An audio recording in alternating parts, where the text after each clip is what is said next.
everybody, I'm Abigail, this is Charlotte, and this is Two Kid Interviews live at the Rochester Children and Teens Festival. Book Festival.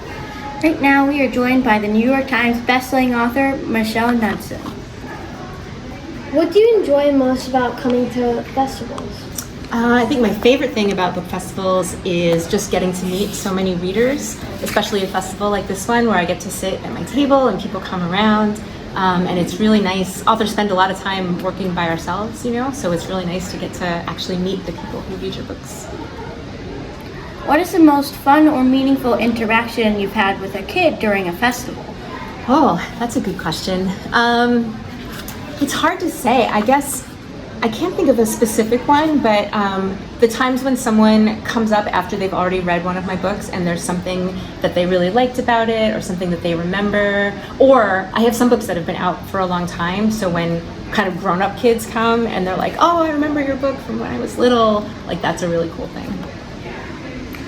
We are so excited for your upcoming Cursed Princess Club novels. The first comes out this month, the next in June. What can you tell us about these? I'm really excited about those too. So those books are based on a webcomic called Cursed Princess Club by Lamb Cat, who was the writer and the illustrator for those. And she made them into graphic novels. And now I'm working with her to make them into novels so that we can go a little deeper into the story.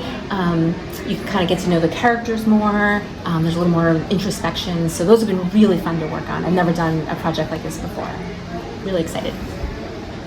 Last month, Charlotte and I had a right to read rally at our public library, and lately we've been trying to get Governor Hochul to sign the Freedom to Read Act.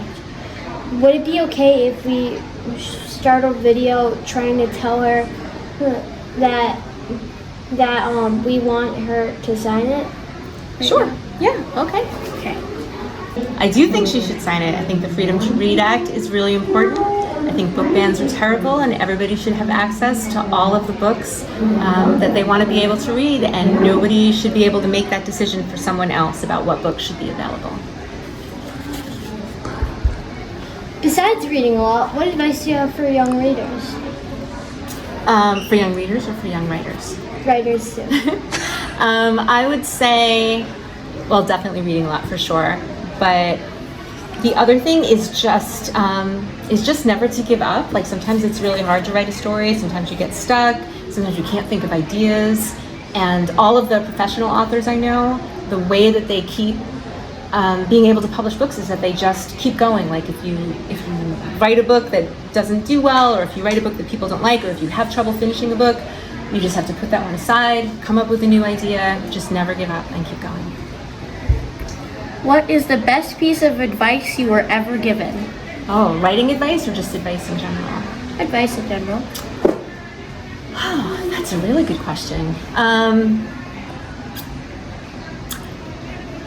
This might be a weird one to share, but it doesn't really have anything to do with writing, but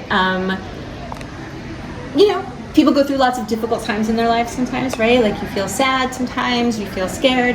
And I was going through a time when I felt sad, and one of my friends was like, you just have to really let yourself feel your feelings for a while. Like sometimes when we're sad, we don't want to feel sad, right? So we try to just distract ourselves or get out of it. And she was like, I think you just have to be sad for a little bit, and then it'll help you to kind of get past it. And that was really good advice. Like sometimes you just have to sit with your feelings, experience them, and then eventually you can move on. Thank you so much for doing this and spending this time with us. Enjoy the festival. I will. I hope you enjoy the festival too. Thanks for having me.